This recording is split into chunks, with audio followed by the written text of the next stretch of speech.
Exam tonic 10 कदम part 29 में मैं MS Akhtar आप सभी का स्वागत करता हूं। और आज का हमारा टॉपिक है I have a dream written by Martin Luther King Jr।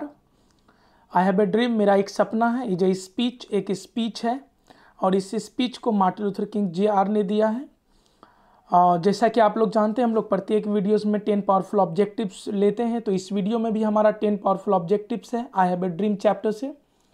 चलिए देखते हैं। आज का हमारा पहला क्वेश्चन है the word score stands for. ये जो स्कोर शब्द है ये किस शब्द के लिए प्रयोग हुआ है, अर्थात इसका मीनिंग क्या होता है। तो याद रखेंगे स्कोर। आप जब चैप्टर को रीड करोगे तो स्टार्टिंग में ही लिखा हुआ है 5 score years ago. 5 means 5, score means 20। 5 को अगर 20 से मल्टीप्लाई करेंगे तो 100 आएगा। 100 ईयर्स एगो एक्चुअली वो लिखा हुआ है। तो the word score stands for, ये जो स्कोर वर्ड है ये 20 के लिए यूज हुआ है, जिसको हम लोग कौड़ी भी बोलते हैं। The word score stands for 20। जिस तरह मैंगो मीन्स शाम होता है, सेम याद रख सकते हैं, स्कोर मीन्स 20, 20। और नेक्स्ट क्वेश्चन पे चलेंगे हम लोग। चलिए अगला क्वेश्चन है the slum area densely populated is called. मतलब स्लम का मतलब होता है छोटा बस्ती, गंदी बस्ती। मतलब ऐसी गंदी बस्ती या ऐसा छोटा बस्ती जिसमें कि लोगों की संख्या बहुत अधिक हो, जनसंख्या घनत्व बहुत ज़्यादा हो। एक तो छोटी बस्ती हो, ऊपर से लोगों का संख्या बहुत अधिक हो, ऐसे बस्ती को हम लोग क्या कहते हैं, ऐसे एरिया को हम लोग क्या बोलते हैं, तो गैटोज बोलते हैं इसको। तो the slum area densely populated is called गैटो। तो गैटो का मतलब होता है गंदी बस्ती, ऐसी बस्ती जो साफ सुथरा नहीं हो, जिसमें लोगों की संख्या बहुत अधिक हो, पूरी तरह से जर्जर हो, तरह तरह का बीमारी हो, ऐसे बस्ती को हम लोग गैटो बोलते हैं। और इसको याद रखना बहुत ज़्यादा आसानी है क्योंकि GH बराबर हम लोग घ पढ़ते हैं, तो गेटो इस तरह का होता है समथिंग। तो याद रखेंगे the slum area densely populated is called ghetto. हमारा अगला क्वेश्चन है America gave the Negro people dash. America gave, America दिया, गिव मतलब देना, गेव मतलब दिया। तो अमेरिका गेव, अमेरिका दिया द निग्रो, निग्रो जाति, निग्रो पीपल, निग्रो लोगों को। अमेरिका ने निग्रो लोगों को क्या दिया, इक्वलिटी दिया था? बिल्कुल नहीं। अगर देता तो फिर संघर्ष करने की ज़रूरत क्या थी। 10,000 पैसा भी नहीं दिया था, बैंकरप्ट नहीं। अब बैड चेक, बैड चेक का मतलब होता है बुरा, बैड आइडेंटिटी, बुरा पहचान। तो America gave the Negro people a bad check.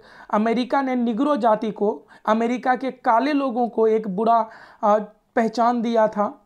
अब बैड चेक यूज होगा यहाँ पर, याद रखेंगे।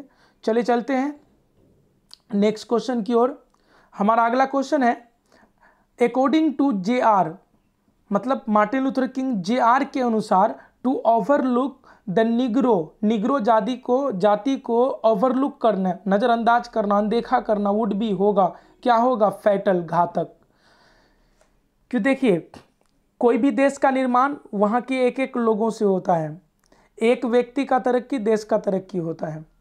तो कहने का मतलब ये है कि जिस देश में आधे लोग या 60% लोग बहुत अच्छे होंगे, 40 बहुत बैकवर्ड होगा, तो वो देश क्या एक अच्छा देश कहलाएगा? बिल्कुल नहीं। तो इसलिए मार्टिन लूथर किंग JR ने लोगों को अपने स्पीच में कहा कि ये जो अमेरिका के गोरे लोग या अमेरिका का जो ये नीति है निग्रो जाति को नज़रअंदाज करना, ओवरलुक करना, अनदेखा करना, ये बहुत ही ज़्यादा घातक होगा, फैटल होगा। तो according to JR, to overlook the Negro would be fatal. Next question हमारा है the word momentous stands for. ये जो मोमेंटस वर्ड है, ये मोमेंटस शब्द किस शब्द के लिए प्रयोग होता है? आप चैप्टर को रीड करेंगे तो आपको एक जगह वर्ड मिलेगा मोमेंटस डिक्रे। तो मोमेंटस का मतलब क्या होता है?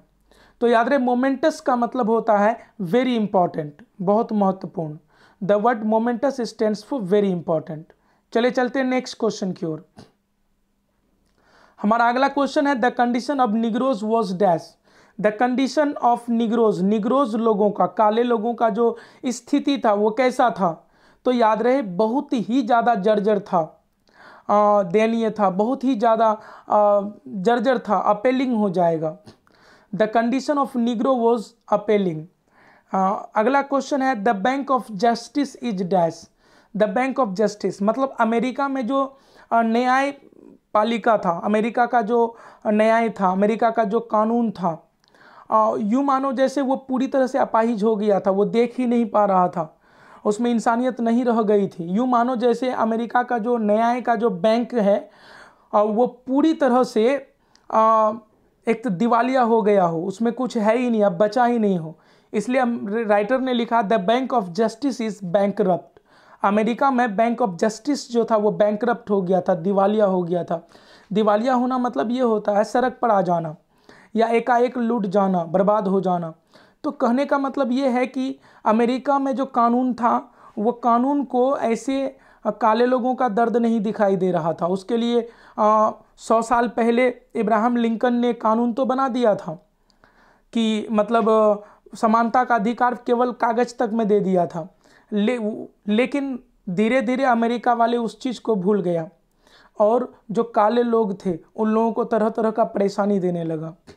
तो यूँ मानो जैसे अमेरिका का जो कानून था, न्यायपालिका था, वो पूरी तरह से भ्रष्ट हो गया था। इसलिए the bank of justice is bankrupt लेखक ने कहा था। चलिए नेक्स्ट क्वेश्चन में देखेंगे। अगला क्वेश्चन है King wants to see dash as a developed state. King wants to see, King देखना चाहता है, मतलब मार्टिन लूथर किंग JR देखना चाहता है dash as a developed state. Martin Luther King JR ने अपने स्पीच में लोगों को कहा, क्योंकि देखिए अमेरिका का कई ऐसा राज्य था जहां पर लोगों का स्थिति बहुत ज़्यादा भयावह, बहुत ही ज़्यादा दर्दनाक था, जैसे मिसिसिपी हो गया, अलाबामा हो गया। ऐसे जगहों पर लोगों का स्थिति, निग्रोस का स्थिति बद से बदतर था। इसलिए अपने स्पीच में मार्टिन लूथर किंग JR ने कहा था I wants to see Alabama as a developed state.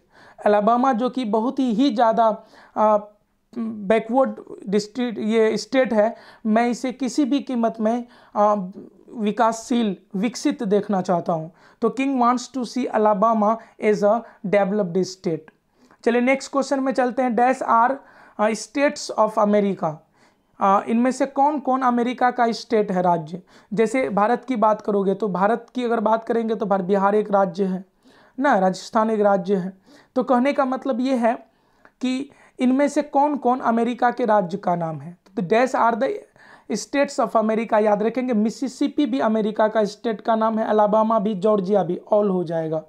तो याद रखेंगे Mississippi, Alabama and Georgia are the states of America. Next question पे चलेंगे हम लोग। चलिए हमारा अगला क्वेश्चन है क्वेश्चन नंबर 10।